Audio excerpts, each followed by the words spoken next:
Que giro. Olha, agora é que está o live. Agora. Live, pessoal. Estamos live. Durou, custou, mas já está. Ok. Ora bem, quadrilha com vocês, esta terça-feira em que Beirute está a sofrer um inferno, mais um, em que Faro sentiu um tremor de terra, em que Jesus ainda está a dizer coisas e que os benfiquistas acreditam, com muita fé. Os sportinguistas vão pensar que é mais um ano para serem, enfim, felizes, mas o que interessa mesmo é o rei vai nu, não é? De repente, só se fala do Juan Carlitos. Uns dizem que está exilado e escondido aqui em Cascais, não é?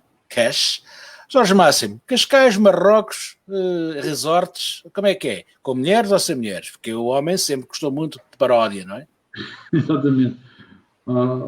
João, essa parece que é uma característica da monarquia, aliás, surpreende-me a surpresa dos espanhóis porque o rei ter amantes. Eu acho que isso pensava que isso era uma regra mandatória das monarquias. Quem lê histórias, filmes, a vergonha, o rei tem amantes, não pode ser.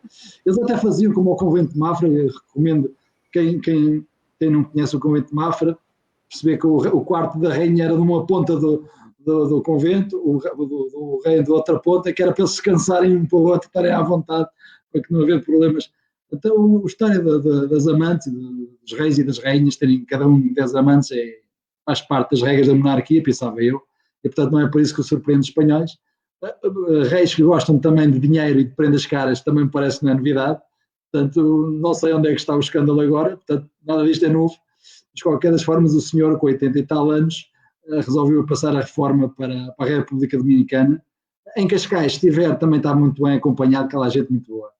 Portanto, o João Vasco, por exemplo, está em Cascais e com certeza já deve ter ido comer um gelado ao Santini com o rei, não?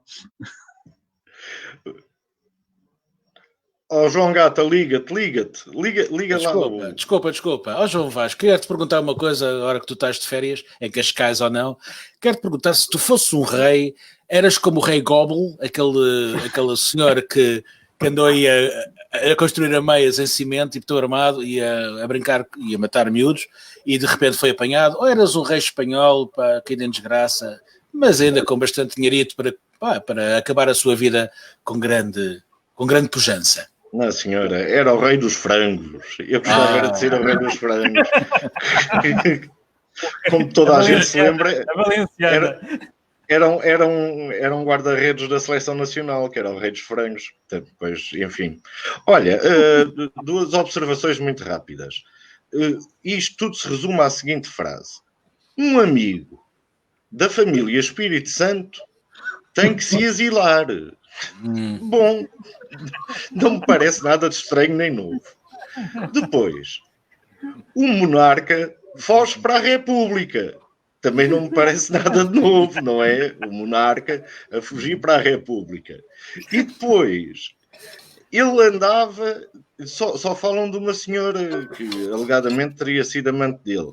Mas 60 há mais. milhões, não foi? 60 milhões que ela recebeu. Mas acho que há mais senhoras. Sim. Ora, nós queremos conhecer as senhoras todas e talvez um rapaz ou outro, não é? Porque ele, de uma monarquia clássica, de uma casa com muito poder na Europa, podia obviamente ter várias senhoras. E chamo aqui à coação o grande Nostradamus, só assim chamado porque berrava em frente à Catedral de Notre-Dame, que disse que o fim do mundo viria quando a grega, casada com o espanhol, ficasse sozinha. E isto está nos versos de Notre-Dame, ou de Nostradamus. Portanto, meus queridos amigos, não foi com a explosão de Beirute, mas está para acontecer aí qualquer coisa que a gente não sabe, que vai dar cabo do amigo da família Espírito Santo. Opa! Disse.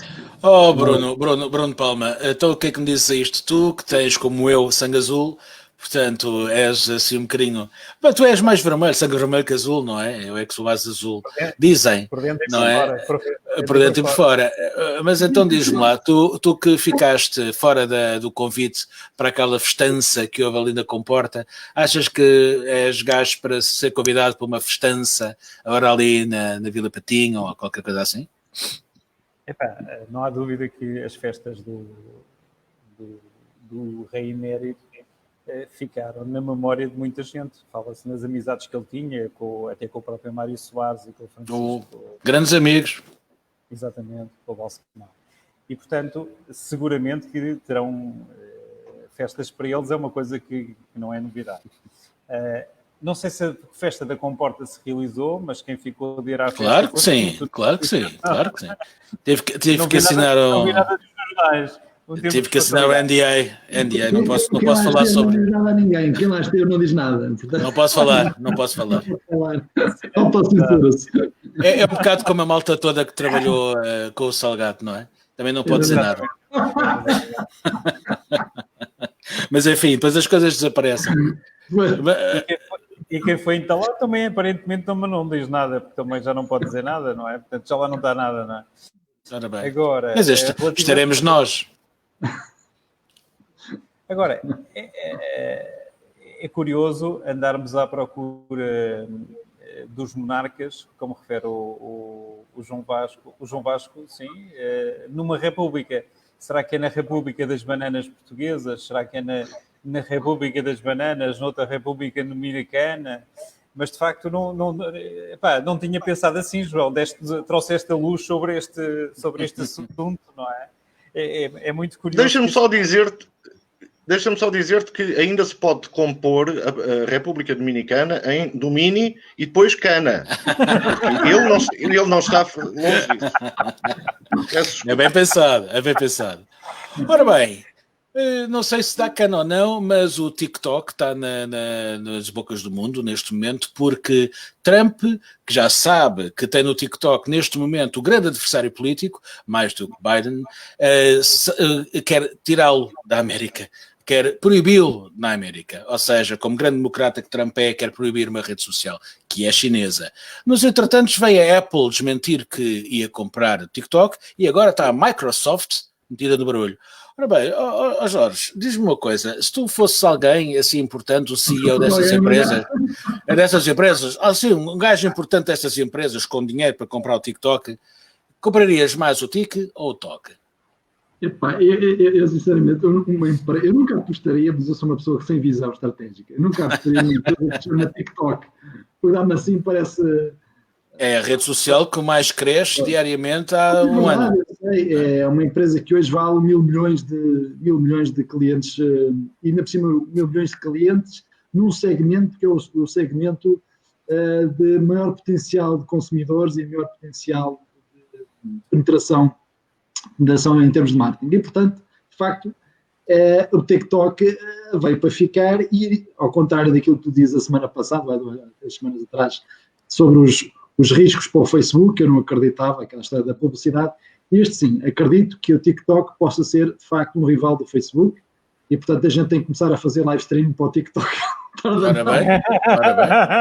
A dançar. Claro. E a ser mordido pelo cão. Mas temos que ter cuidado, porque... Quando eu preciso de um gato não está aqui. Os chineses agora estão a aprender a malta que faz comentários inapropriados nas redes sociais. Mas isso são chineses. Em Espanha também fazem isso, é? Não sei. Não apetece muito ir parar em uma cadeia chinesa, até porque aquilo não deve ter, sei lá, não deve ter muitas condições hospitalares. De qualquer das formas, acho que o Trump faz muito bem em querer adiar as eleições, porque se for este ano perde, portanto, ele já percebeu, ele é estúpido, mas não é assim tanto, e portanto está a tentar empurrar o problema com a barriga para a frente. É mesmo com a barriga. Não vai conseguir. Agora que é uma oportunidade enorme para a Microsoft se posicionar no mercado onde não é líder, onde a Facebook é líder, e tornando a hegemonia da Microsoft bastante mais importante que o que hoje é. Depois ter o Teams e ter a TikTok e o Office, eu acho que o Elon Musk voltava para o segundo lugar. E, portanto, mas estás a esquecer... Desta vez outra vez o jogo. Estás a esquecer que a Microsoft já tem o LinkedIn. Atenção. Sim, mas estamos a falar em coisas com volume de outra dimensão. Sim, e, portanto, eu acho que a Microsoft com o Teams vai crescer muito, e agora se conseguir o TikTok, então, de facto, Pronto, e nós temos que repensar toda a nossa estratégia, porque isto é a bordo de não é? E, portanto, temos que pensar. Por enquanto.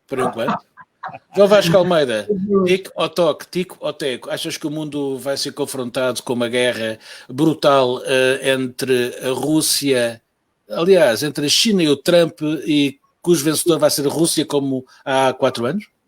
Não sei se me entendeste. Bem, mas acho que está aí à beira de aparecer uma nova rede social, que é o Tomatrack. E este Tomatrack... O track tem muitas letras. O Toma Team. O Track Team, só o Team Tracks.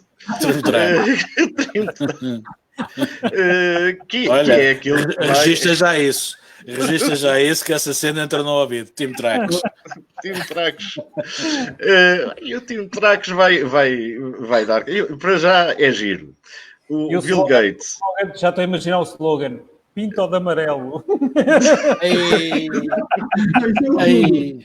Que ordinarice. Muito mal.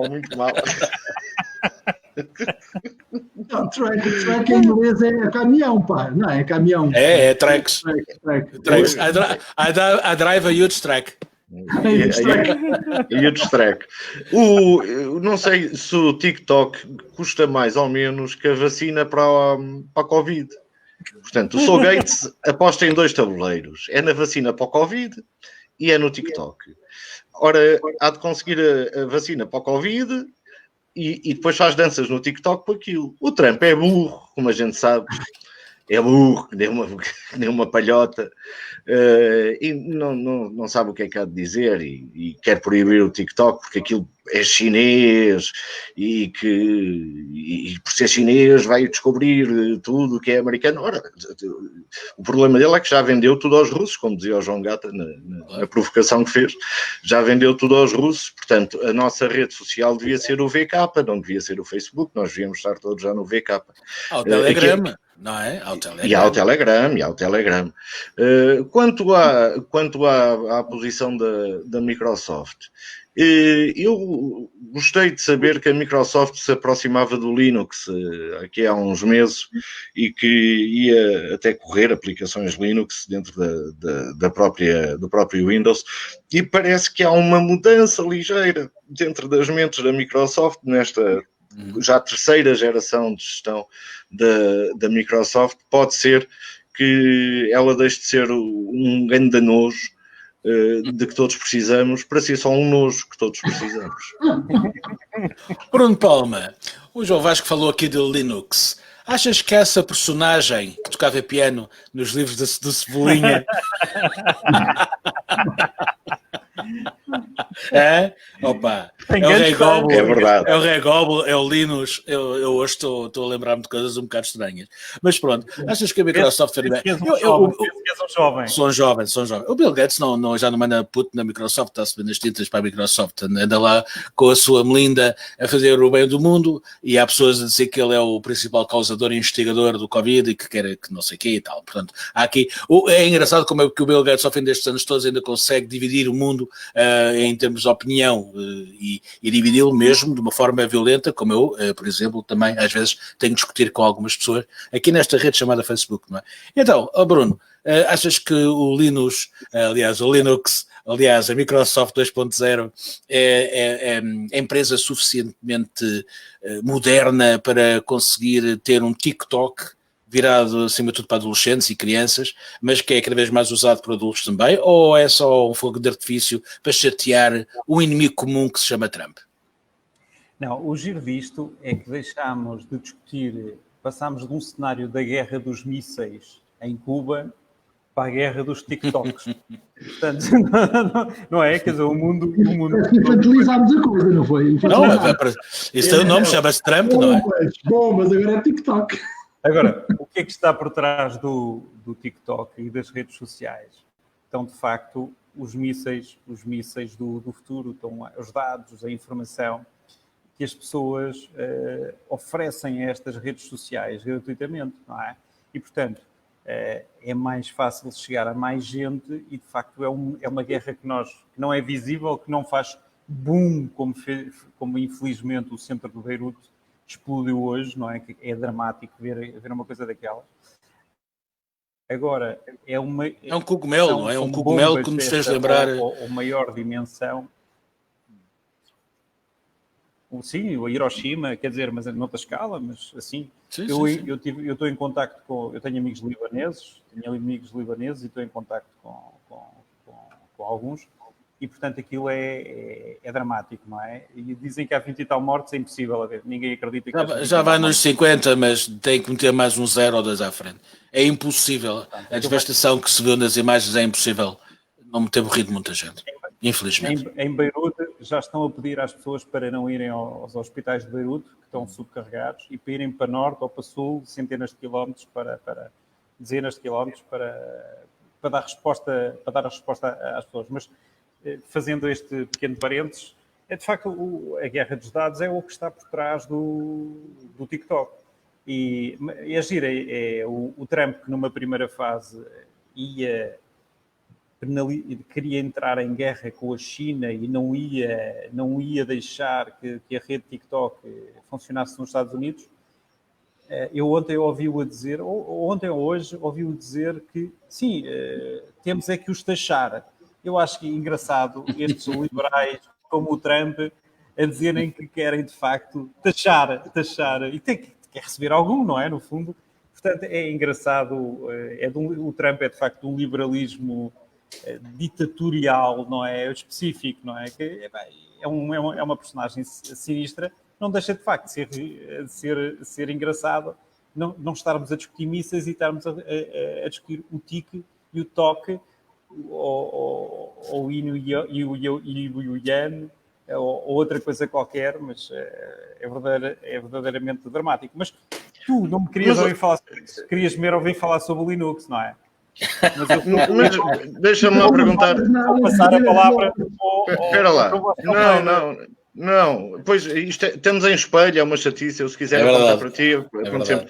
Não, eu quero perguntar ao João Gata, porque a idade vai pesando a todos, não é?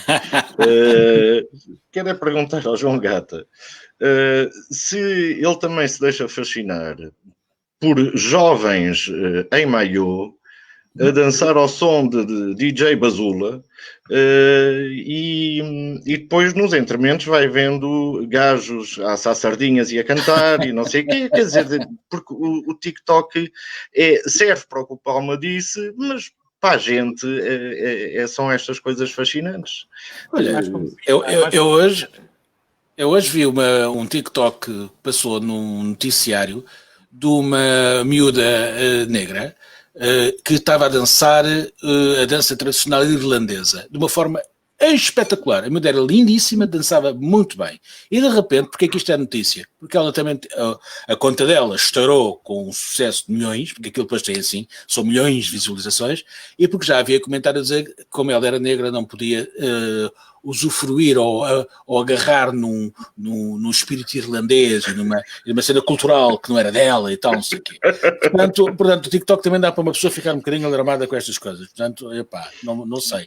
Não sei se não podes dançar uma cena diferente da tua, não é? Não é verde. Enfim, se fosse marciana, se calhar dava para dançar. O TikTok é como o fax, o telemóvel e qualquer coisa. Quando eu ouço dizer que a internet, o perigo da internet, não, a internet não é o perigo é o uso que se faz das coisas. Mas isso sempre foi assim, não é? Podem pôr a inteligência a funcionar ou podem pôr o resto, sim, não é? Claro. Mas o problema do TikTok é outro, repara, eu estou a ver pessoas mais velhas, pessoas que já têm idade para ter algum juízo. Sou eu que estou a fazer este eco, não sou, pá, não.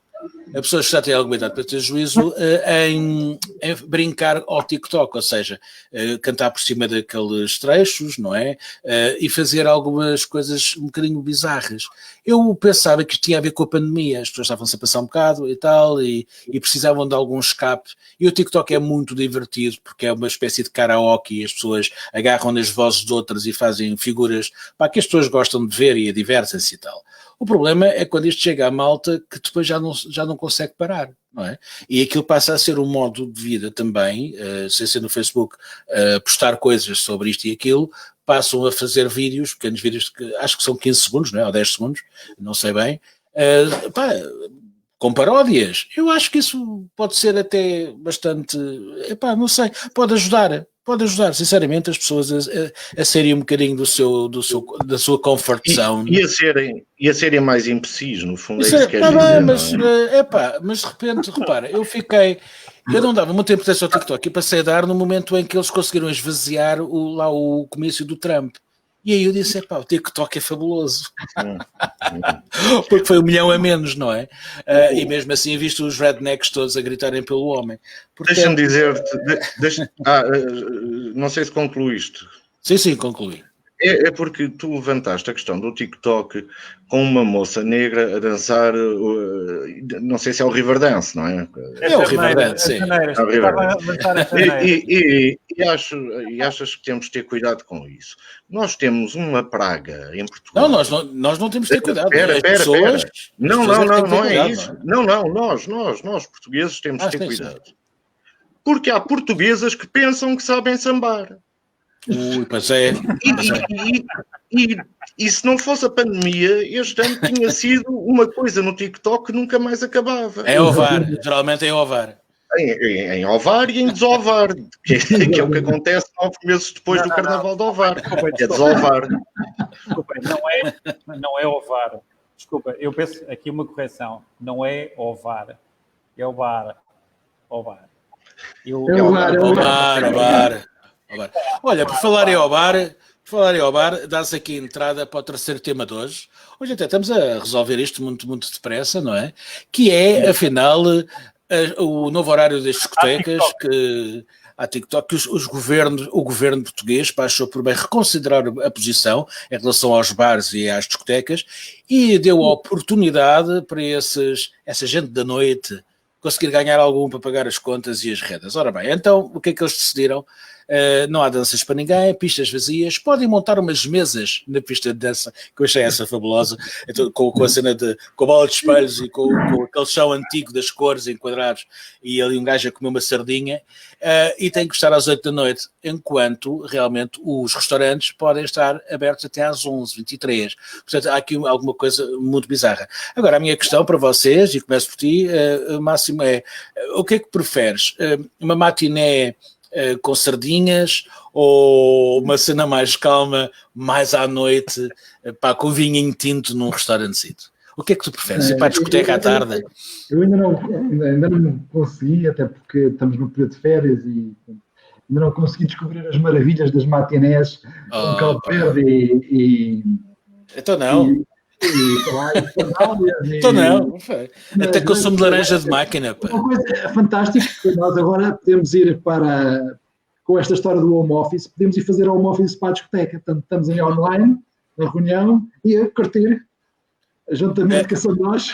Ninguém proibiu música, só proibiram dançar. Não é? Exatamente. Mas na pista, portanto tu podes dançar em cima das mesas, não é? E à volta das cadeiras. Podemos estar a dançar sentado, porque é sempre muito agradável. Exatamente, porque podemos estar na home office, exatamente, e depois passei a meia de leite, mas de qualquer das formas isto é um novo mercado, isto eu acho que sim, porque é preciso, nós temos que criar novas oportunidades de negócio, novos hábitos comportamentais, e acho muito bem, porque deitar cedo e cedo erguer dá saúde e faz crescer, a malta agora vai seguindo para a cama, e depois trabalha e diverte-se durante o dia. É assim mesmo, e eu estou entusiasmadíssimo com isto, e portanto eu queria propor aos meus caros amigos que possamos combinar, sei lá, um pastel de nata com a batanada na próxima matiné do platô às, sei lá... E a do platô, esse gajo é mesmo... O platô, os irmãos Jorros. Bom... João Vasco, quando nós éramos miúdos, havia umas bebidas, não sei se ainda há, mas havia umas bebidas licorosas que eram da Avocá e havia uma cena qualquer de ovo, não é? De ovo. E aquilo era creme, aquilo era creme. E havia, portanto, Pisangambon, que era verdinho, e havia uns coquetéis bem porreiros, tipo o Alexander, que também é verdinho, com uma espuminha, com cremezinho. Ou seja... Era um frade. que era, tinha um formato, um frango. Sim, ainda existe, não existe. Por acaso, existe. tinha assim um cordão, assim, não era na cintura da garrafa. Portanto, a minha pergunta para ti era se já há toda uma indústria, ou pelo menos houve, de bebidas com cores matinais, não é? Portanto, claras, branquinhas, cremes. Portanto, porque não aproveitar isso? E cá está, o tal gin, que é transparente, não tem cor, portanto, que passa por água. E ajudar aqui o Bruno de Palma a dançar com estes passos que ele está a tentar agora fazer. O que é que achas que podemos fazer nestas matinés não dançantes? Porque na nossa época nós começámos nas matinés, mas íamos dançar, não é? E pescar o olho e ver se tínhamos sorte ou não, que era para isso que uma pessoa ia para as discotecas e para as matinés, não é? Foi bem. E sair de lá completamente... Sair de lá diretamente para o café com bilhar. Também. Da Avenida da Igreja havia um que só fechava às 2 da manhã.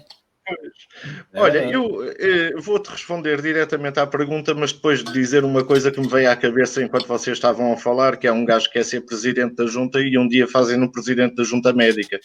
Pronto, é só isto. Não tinha mais nada a dizer.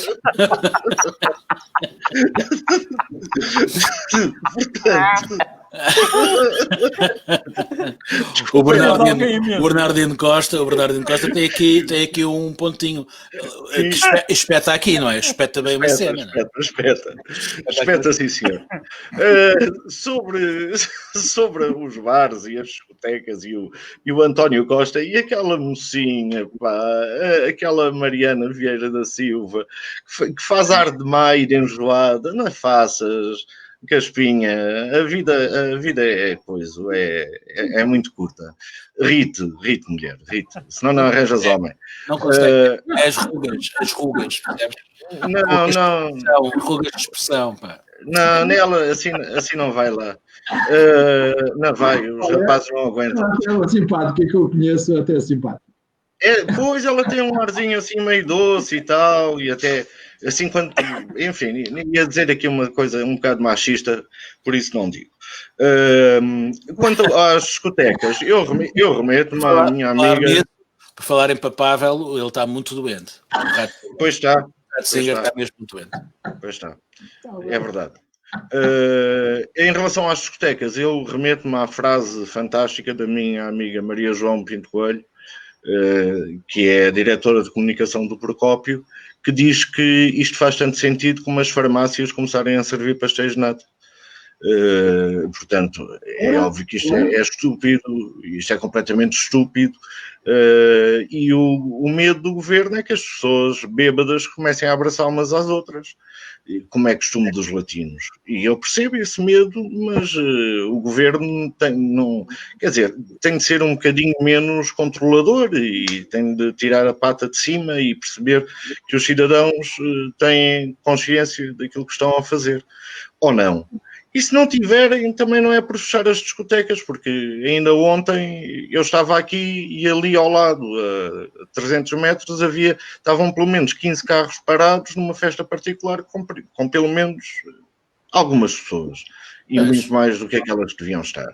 E não parou a festa. Portanto, Mariana, não sejas assim, querida. Sorri às pessoas e depois diz boa tarde e aperta a mão e tira a máscara, que está toda muito... O Costa gosta, a gente não. Pronto, desculpa. Olha lá, mas João, tu que estás dentro desse movimento que tenta reabrir as discotecas, pelo menos no horário coisa, qual era a tua solução em termos de confinamento? Qual é a tua solução em termos de distanciamento físico? Não falamos do social, porque é ridículo, sempre foi, mas o distanciamento físico é complicado de gerir às escuras, não é? Bom, o movimento em que eu estou envolvido chama-se MAB, que é o Movimento para a Abertura dos Bares. Não é que não queiramos a abertura das discotecas, mas julgamos que os bares tradicionais, clássicos, só sentado, sem aquela loucura espanhola em que está toda a gente depois a dançar, são bares que podem abrir com alguma rapidez. E com o distanciamento que se aplica nos cafés e nos restaurantes, quer dizer, mesa sim, mesa não. Até há mais distanciamento em bares desse género, não é? Pela sua natureza, não é? Pronto, os vários partidos políticos receberam-nos, felizmente, e todos eles concordaram, mas da esquerda à direita, quer dizer, não houve do CDS ao Bloco de Esquerda, toda a gente concordou que era muito melhor os bares estarem abertos do que estarem fechados. Até pelo controlo da catarse. A catarse, neste momento, está a fazer-se nas ruas e nas festas privadas. Se fosse feito com alguém que está farto de aturar bêbados, era muito mais controlada e muito mais e magoava muito menos. O que acontece é que, de facto, nós temos um horror à abertura dos bares, porque as experiências lá fora, as mal feitas, principalmente nos Estados Unidos e noutros sítios, que foi tudo à bruta, sem distanciamento, sem nada, deram maus resultados, claro. O que nós queremos aqui não é isso. Aliás, há uma carta de compromisso onde se diz exatamente que os mais de 500 bares que este movimento representa se comprometem a seguir todas as regras que a Direção-Geral de Saúde e o Ministério decidirem. É um medo infundado e só está a agravar a situação. Há aqui esta manobra política, rapidamente para fechar isto, para fechar a parte séria, destina-se a permitir aos bares do Algarve darem um pouquinho de cerveja a quem está de férias. Durante a tarde e até à noite, e para ver se ainda salva um negócio. Não é o bar de Lisboa que ganha com isto, nem o bar do Porto. Pronto, é só isso.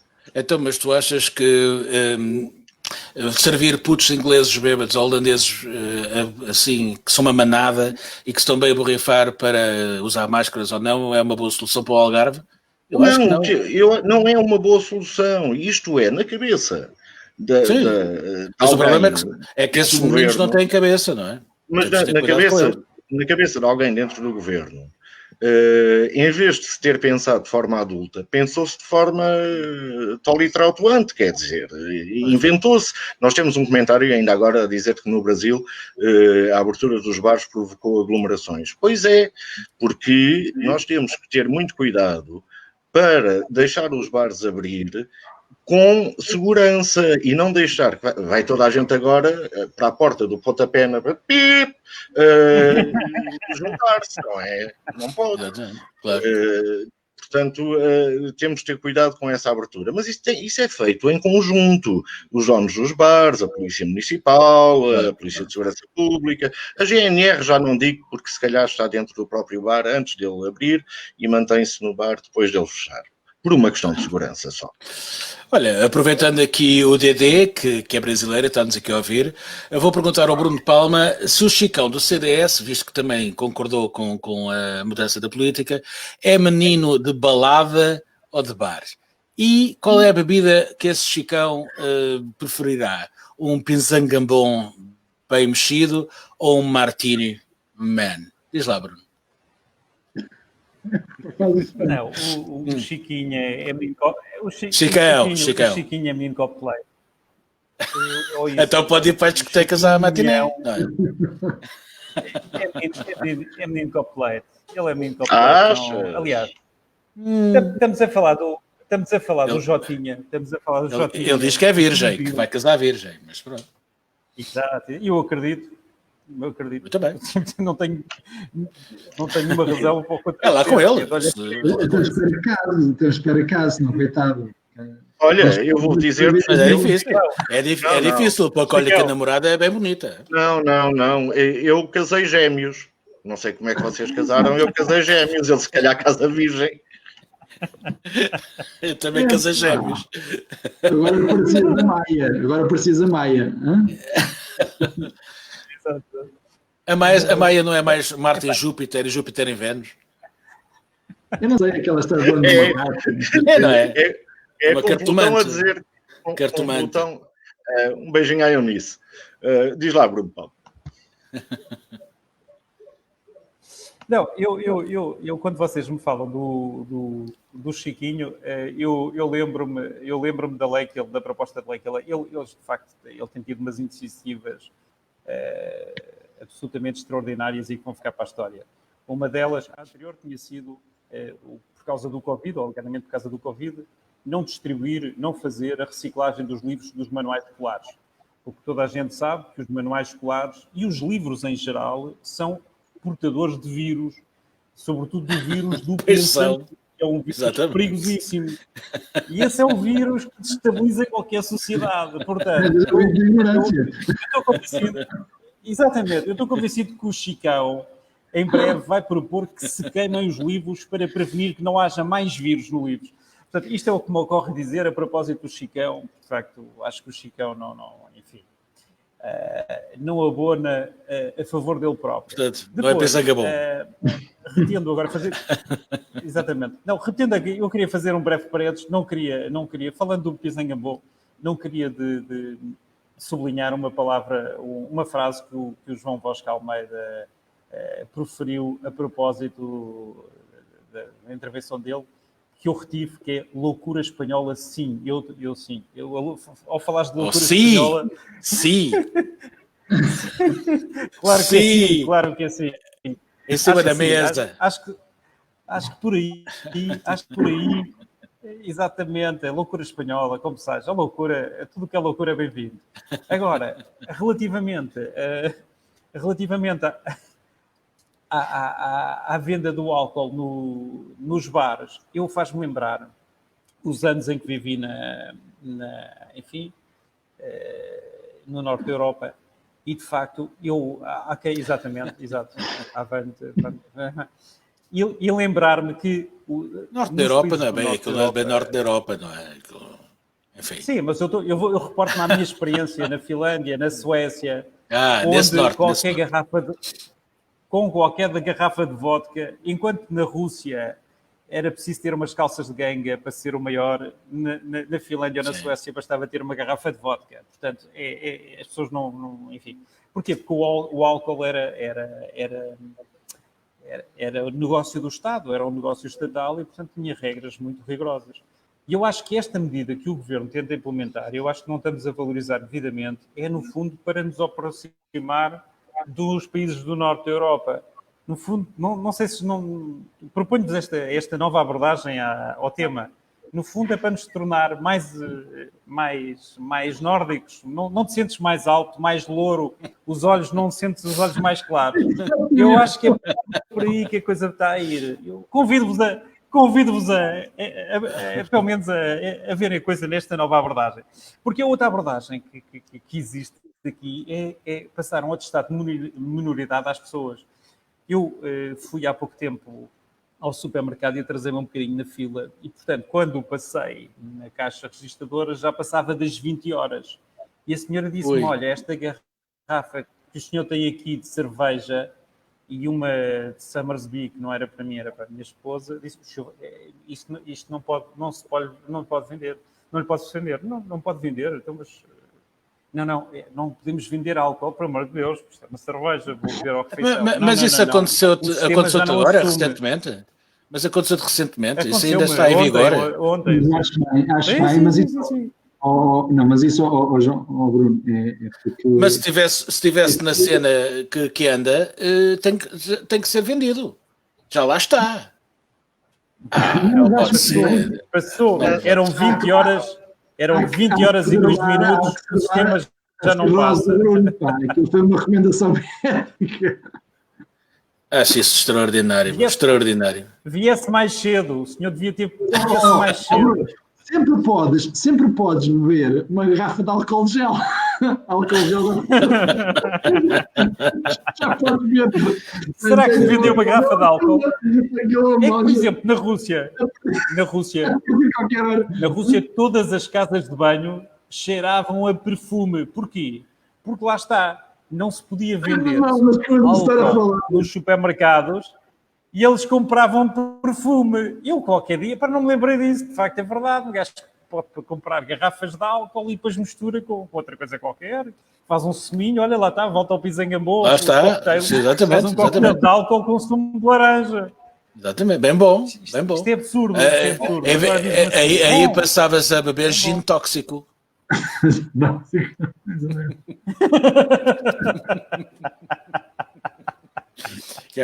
que é capaz de entrar na moda, com o Chicão. As garrafas de álcool. As garrafas de álcool que nós vendemos, que tem uma tampinha, uma tampa azul, eles chamavam-lhe carinhosamente a cabecinha azul. Era a cabecinha azul. Eles já sabiam que aquelas garrafas com uma tampa azul tinha álcool. Então o que é que eles faziam? Despejavam, compravam os garrafões de 5 litros na altura, os marinheiros dos barcos que paravam aqui em Lisboa e Alcântara, então despejavam 1 litro de vinho e metiam-lhe 1 litro de álcool. E era assim que o coquetel, e aquilo tinha um grande sucesso. Por isso é que no Pingo Doce, ali em Alcântara, nunca havia álcool, porque os russos bebiam no todo. Mas pronto, e se calhar vamos voltar a esses tempos, porque é absurdo. Lá está, eu posso comprar uma garrafa de álcool, posso, mas não posso beber cerveja. Podes beber ao bar. Diz. É como no tempo do Al Capone para a LEC, agora. Sim. Bom, exatamente. Ok, pronto, e assim vamos começar a queimar em casa. Agora com a vinda do Rei Juan, se calhar isto tem que mudar, porque como é que se fazem festas sem álcool? Não se pode, não é? Bom, mudando de assunto, já esgotámos aqui a história de... eu ainda estou a pensar nesta história de não poder comprar álcool às 8h01. Não dá mesmo, mas pronto. E 2? Então digam-me... 8h02. Agora digam-me lá uma coisa. Infelizmente, passámos esta semana por uma tragédia... Podia ter sido muito mais grave, mas mesmo assim é uma tragédia que matou pessoas e que resultou num acidente entre o Alfa Pendular da CP e uma daquelas... como é que chama aquilo? Que arranja as linhas e aquelas coisas. Isto é todo um novo... Sim, é todo um novo léxico que eu aprendi, mas já esqueci. Mas de qualquer forma... Catenárias e essas coisas e tal. Mas de qualquer forma, ficámos a saber que afinal, este acidente só aconteceu por frações de segundo, depois há gente que empurra com a barriga as culpas, depois, afinal, alguém passou o sinal vermelho, e depois, afinal, parece que há uma tecnologia e que nós compramos que poderia ter resolvido a tempo útil a travagem do dito comboio ou mandar os outros para trás. No entanto, o que nós vimos foi um ministro que estava garboso da sucata espanhola e de outras grandes compras e de outros grandes negócios, a ir lá e a desaparecer de fininho, não é? E logo a seguir, para azar, também houve outro acidente com mais um comboio da CP, que o senhor, na sua caminhoneta, tentou andar com a cancela vermelha, e isto realmente em Portugal mata muita gente, já matou muita gente. Esta história destas travessias, não é?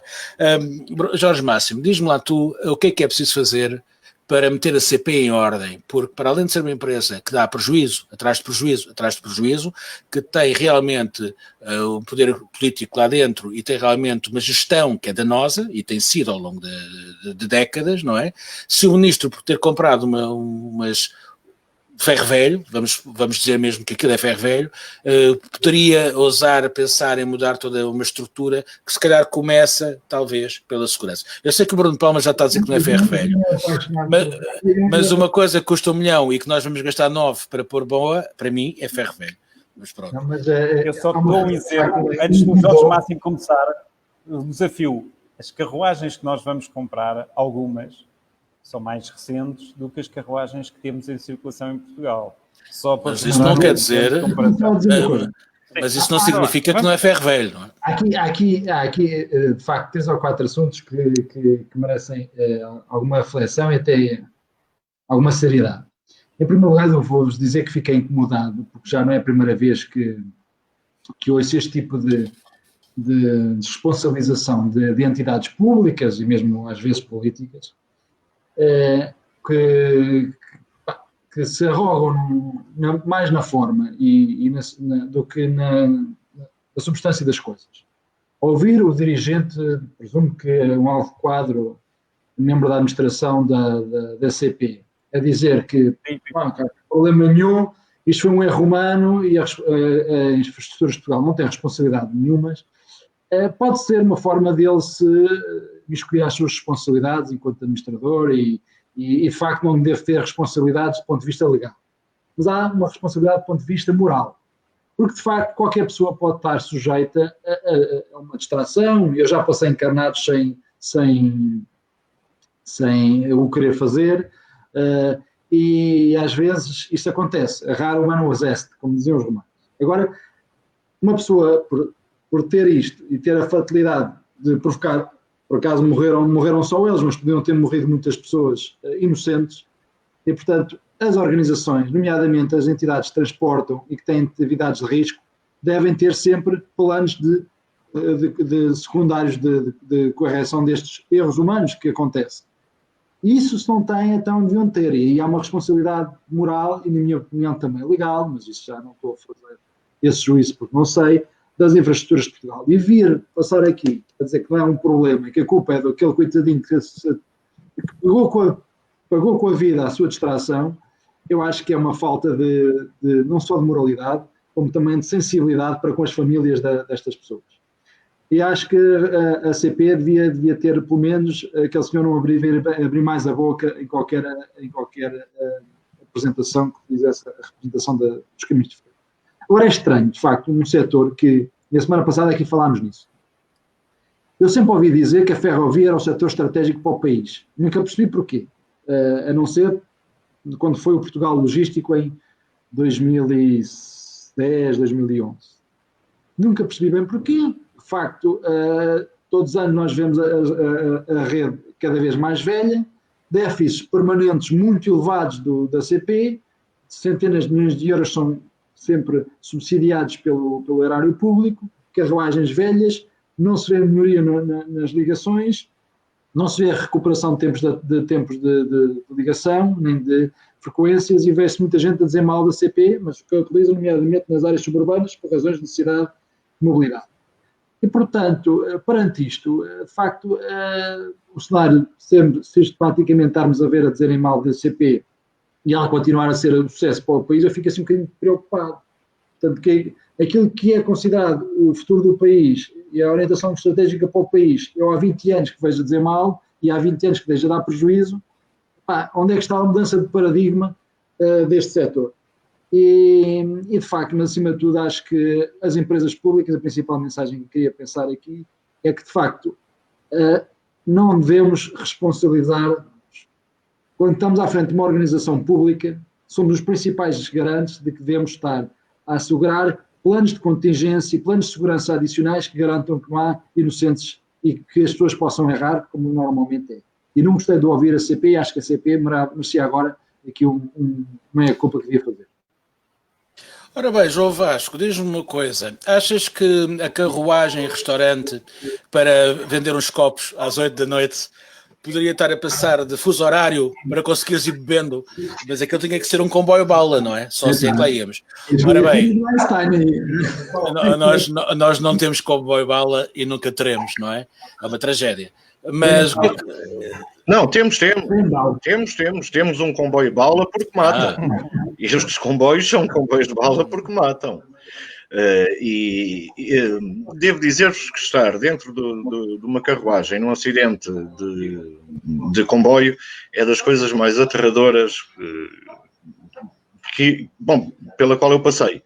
Eu estive num dos grandes acidentes no final dos anos 70, princípio dos anos 80, num dos grandes acidentes em Portugal, e não foi nada agradável, não é nada agradável. Portanto, as primeiras palavras são para, além de lamentar os cavalheiros que morreram, são para as pessoas que passaram o susto da vida delas. O susto da vida delas. Que aquilo nos barcos vai-se ao fundo, no avião aquilo cai, dentro do comboio toda a gente reza, porque toda a gente volta a crer em Deus, não é? Pois o comboio como o Bruno Palma a seguir dirá, além de ser um transporte limpo e necessário, também o Bruno Palma dirá que as condições do material circulante, em média, melhoraram bastante com a aquisição que fizemos à Espanha. Agora, o que eu não sei se o Bruno Palma dirá e acho que não dirá, é que isto é o que dá a partir empresas sólidas aos bocadinhos e depois para as tentar pôr no mercado privatizado. E então temos a IP, que é a Internet Provider, com certeza, não é? Temos a IP, que arranja as linhas. A CP, que põe os comboios a andar nas linhas da IP. As catenárias também devem ser da IE, das instalações elétricas. Exatamente. E acabam todos no bar da Lufthansa. Porque os bares agora são da Lufthansa. Eu não sabia disto e fiquei agradavelmente surpreendido, porque um gajo vai ao bar e pronto. Não, mas pelo menos nos aeroportos alemães, esses barzinhos da Lufthansa oferecem-te um cafezinho. Pois é, aquilo, caraças, pagas que não é pouco. E é de uma máquina ranhosa que a Delta lá deixou, que é das primeiras, e pronto. Portanto, o que há, sinceramente, o que é que me vem à cabeça sobre isto? Vem muito lamento só. Quer dizer, coitados dos homens e mulheres que estiveram envolvidos neste acidente. Não há razão nenhuma para a IP dizer que anda há meses ou há semanas a tentar instalar não sei o quê, um sistema de alerta e um sistema de aviso. Epá, o que quer que seja, até pode ser um ioiô. Não há, quer dizer, não se explica assim. É uma falta de respeito, não é? É uma falta de respeito. É uma falta de respeito. E são vidas que se perdem. Aqueles homens não deviam ter sei lá, uma vida com muito dinheiro. Não acredito que a IP pagasse a manutenção a um peso de ouro. E de facto, como diz aqui o nosso Hugo Santa Marta, há um lobby da caminhonagem que parece não deixa avançar a ferrovia. E nunca me debrucei sobre isso, mas faz sentido o que ele diz. Portanto, lamento as mortes. Eu quero que o ministro Moita Flores, Pedro Moita Flores, eu quero que o ministro Pedro Moita Flores fale com máscara, porque é assim que se deve falar. Aqueles que tiram a máscara é que não estão a perceber nada.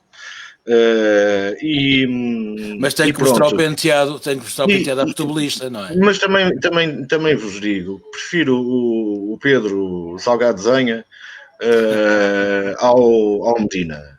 Se o Medina fosse ministro dos transportes, não havia um que andasse para a frente, era tudo em marcha atrás. Portanto, eu assim prefiro isto. Olha, tudo encostado para passarem as bicicletas. Né? Exatamente, era uma ciclovia na ferrovia. Bruno, já tens aqui uma data de deixas e alguns picanços, não é? Além de estás com um leg do tamanho cada vez... Olha, tamanho de uma composição, sim. Bruno Palma. Eu vou pedir... Não, o tema da mobilidade foi um tema que...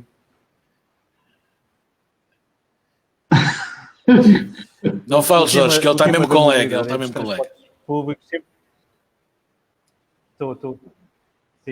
Estou um bocado estou aqui com uma internet, portanto é normal que vocês me ouçam com algum delay. Mas este tema sempre foi um tema bastante querido para mim e eu tento ler, não sendo especialista na área, naturalmente, tento ler sempre muito sobre isto para me manter muito informado. E, portanto, é preciso fazer o contexto ao que disse aqui o João Gata, ao que disse o João Vasco Almeida e ao que tu dizes, Jorge Máximo. Porquê? Partindo do contexto, o negócio surge numa oportunidade, a oportunidade surge por causa da opção estratégica que a Espanha fez para os comboios. A Espanha desistiu do comboio clássico, que é o comboio, digamos, a locomotiva e as carruagens atrás, portanto a Espanha abandonou isso e, portanto, apostou no TGV, digamos assim, como nós conhecemos, no comboio de alta velocidade e nas composições autopropulsadas, digamos assim, que são autónomas, não precisam digamos, da carruagem que as puxa, digamos assim. Não sei se não quero entrar em termos técnicos, mas para se perceber. E, portanto, o que é que aconteceu? Como eles tomaram essa opção estratégica, acabaram com o transporte noturno e, portanto, deixaram de fazer as ligações durante a noite, porque eles em 3 horas conseguem meter qualquer pessoa em qualquer ponto de Espanha. E, portanto, utilizam o TGV. E, portanto, este tipo de comboios é um tipo de comboios que, para eles, para a opção estratégica que eles tomaram, não porque sejam antigos, mas porque decorre da opção estratégica que eles tomaram, são inúteis, estão parados. Tem lá os comboios, alguns que deixaram de funcionar em março. Eles não deixaram de funcionar porque estão velhos. Eles deixaram de funcionar porque eles tomaram outra direção. Não querem andar com comboios à noite, não fazem já os comboios, aquelas carruagens cama em que eu atravessei a Europa toda. Isso acabou. Portanto, eles basicamente apostaram a fazer as ligações durante o dia, o TGV resolve as coisas, e depois tem os transportes suburbanos, as composições, os coches, como eles dizem. Agora, neste contexto, Portugal necessita urgentemente, como pão para a boca, de carruagens, e andava a alugar à Renfe material circulante, um material automotor, exatamente. Portugal andava a alugar à Renfe várias carruagens e tínhamos vários contratos e alguns deles vamos manter. O que é que acontece? E o acidente que o João Gata referiu, de facto, houve um acidente na fábrica, à saída da fábrica, mas esse acidente não se deve ao mau estado das carruagens, deve-se a um problema da linha. Portanto, eles de facto descarrilaram, mas não foi por causa das carruagens, foi por causa da linha. Aconteceu. Sim, mas eu não disse o contrário. Eu não disse nada disso. Eu só falei havia uma técnica, mas não foram os espanhóis que caíram, foram que se estamparam, foram os nossos, antigos. João, só uma coisa, peço desculpa estar a interromper, mas o Bruno estava com um discurso muito rigoroso, mas disse uma coisa muito verdadeira que aliás me preocupa. É que aquilo que ele disse é que a Espanha tem uma visão estratégica e definiu uma estratégia para a ferrovia. E nós não temos. E, portanto, como nós não temos, ficamos com o que eles não querem, porque para eles já não serve para a visão estratégica. O que eu gostaria de dizer primeiro, peço desculpa só para acabar, é que nós também tivéssemos uma visão estratégica. E que a visão estratégica não fosse uma página de carruagem. Eu quero perceber se, de facto, a ferrovia é o futuro para Portugal, em que se baseia, para que serve e onde é que ela estará. E a partir daí é que a gente vai escolher as carruagens, sejam elas de segunda mão ou em primeira. Mas primeiro vem a estratégia, porque senão andamos aqui a sempre para a semana. É para a semana que a gente vai pensar nisso. E vamos gastando dinheiro sem jeito. Peço desculpa. Sim, mas posto isto, e eu acho que é relevante o que tu acabaste de dizer, Jorge Máximo, posto isto, eles têm de facto uma visão estratégica que fez deles, ou que os fez construir, a maior rede eletrificada de ferrocarril da Europa com dinheiros comunitários. Portanto, os espanhóis fizeram crescer a rede que têm hoje com dinheiros comunitários. E provavelmente as 51 carruagens que nós vamos comprar foram as carruagens que eles compraram com dinheiros comunitários, algumas a fundo perdido. Eles no fim já tinhas falado disso na semana passada, é verdade? Eles são espertos. É verdade. Portanto, agora, o que o Jorge diz é relevante. Para que é que nos serve o comboio? Como é que nós o queremos utilizar? Eu acho que é uma aposta fundamental. Agora, o TGV em Portugal não faz sentido. Comboios que andam a 200 km/h, como é este, serve-nos perfeitamente. Nós temos é que ter novas linhas e uma nova gestão da linha. Para terminar, diz lá. Temos aqui 2 minutos para meio minuto para cada um. Para as notas finais, a partir deste momento. Jorge Máximo, queres continuar a falar dos comboios? Se tu não interromperes, eu termino já. É mais fácil assim. Pronto. Sim. Ouvimos, quem sabe, de comboios. Mas isto para dizer, rapidamente. O Guilherme Gonçalves percebe de comboios. Exatamente. Não, mas isto para vos dizer, o comboio é de facto uma aposta muito interessante. Passa pela requalificação das linhas, provavelmente linhas novas, para que os comboios possam andar com mais segurança, e passa pelo que o João Vasco Almeida disse, quer dizer, o próprio presidente Nuno Freitas, da CPI, que não é um boy, que é um homem que vem das oficinas de comboios, que é o homem que propõe a visão estratégica ao ministro e ao governo, que eles apadrinham, Esse homem é o homem que diz que não faz sentido, ainda se vocês forem à internet e encontram as declarações dele, ele quer assumir, aliás, houve uma fusão agora da CP com a AMF, que faz todo o sentido, que a CP tenha as oficinas para reabilitar os seus comboios, da mesma forma que faz sentido que a CP tenha a gestão das linhas, porque de outra forma não faz sentido. Isto é só as IPs e outras empresas, os ICEPs e não sei o quê, é só empresas para dar dinheiro aos camaradas, mais nada. Dinheiro e emprego e etc. E com isto me despeço. Bom, e conseguiste esgotar os 2 minutos que nós tínhamos para as notas finais, mas estiveste bem. É importante acabar no bom tom. Jorge Máximo, João Vasco Almeida, eu despeço-me já também para a semana, pedindo que Ratzinger se aguente ainda mais um bocado, porque precisamos de alguém com a idade do Juan Carlos para lhe dar uma coça valente. E Jorge Máximo, para as despedidas. Só dar nota de um estudo que saiu hoje de que em julho, e que não sei se é para acabar mal, mas tivemos um aumento de mortalidade de 26%. É o pior julho dos últimos 12 anos. Mas curiosamente, as mortes deste aumento de 26%, apenas 1,5% tem a ver com o Covid. Quer dizer que há muita gente a morrer e por outras causas. E duas coisas são apontadas. É o calor, mas o calor de Portugal sempre foi. Olha, o X-Ato, não sei se foram. Olha, pá, não, continua. É para não acabarmos numa toada tão negativa. Temos que deixar. Olha, estás a ver? João Vasco. Estamos na idade das matinés e, portanto, tenham cuidado e façam as vossas consultas médicas e, no limite, e uma zaragatoa. Que estão há 591 dias sem governo e estão a funcionar. Ora, eu só quero dar os parabéns ao Coiso, àquele que é o mais rico. Gostava de dar os parabéns ao engenheiro dele, aos engenheiros dele, que fizeram regressar 2 astronautas à Terra numa cápsula em Endeavour, que é do modelo Dragon, Space Dragon, e que pela primeira vez entidades privadas com fundos públicos fundos públicos conseguiram com a IMF, a CP, etc. Claro, entidades privadas com fundos públicos, que é o chamado capitalismo social, que é aquele em que a gente vive. Mas conseguiram pôr lá 2 rapazes, foram até à Estação Espacial Internacional, voltaram para baixo, os paraquedas abriram, os homens saíram de lá inteiros e para contar a história, e faz muita confusão. Porque eu e vocês somos de uma geração em que as naves comandam com botões e com manivelas e com essas coisas. E estes rapazes só tinham... com a Bíblia. Sim, e estes gajos só tinham touchscreens. E isso faz uma confusão desgraçada, porque se aquilo avaria, como se avariou uma vez, lá em minha casa, que tivemos que chamar um homem, que fazia...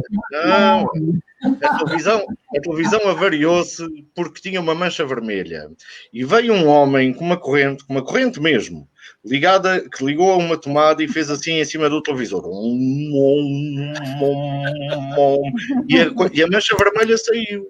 E eu a pensar, então estes rapazes que vêm lá de cima, se aquilo ficar tudo vermelho, onde é que está o homenzinho para lhes fazer? Estava na casa de banho. É que vai ser... Vão sempre 3. O terceiro é o técnico.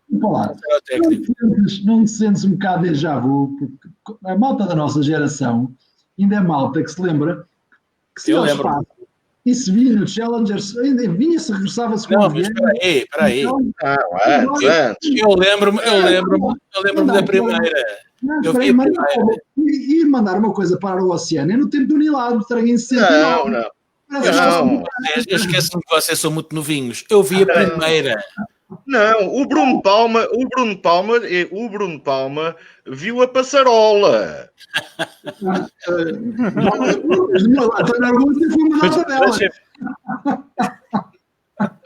Eu vi dizer uma coisa. Deixa-me só recordar uma. Não posso deixar passar isto. Não percebem nada de... Reparem bem, enquanto os Estados Unidos... vejam esta visão. E enquanto os Estados Unidos mandam naves espaciais para o espaço com dinheiros públicos, nós mandamos comboios para o galheiro com dinheiros públicos através da IP. Ou seja, a IP é o nosso espaço, é aquele buraco negro. A IP é o buraco negro que nós temos que enfrentar enquanto... Estão a ver isto? É lindo, estás a ver? Bom, só e para ficamos nos proporcionar em conforto. Ficamos com esta bela ideia do buraco negro aqui para terminar o programa desta semana. A quadrilha com vocês reunidas, com o Jorge Máximo, Bruno Palma, João Vasco Almeida, João Gata. Para a semana destacaremos cá outra vez. Depois de um certo peixe, que já foi mais ou menos convidado. Mas dizem-nos que está bem congelado, não é? Está bem congelado. Dizem-nos que está bem congelado. Tchau, até para a semana, pessoal. Até para a semana. Um abraço. Não digam aos que ainda estamos no ar.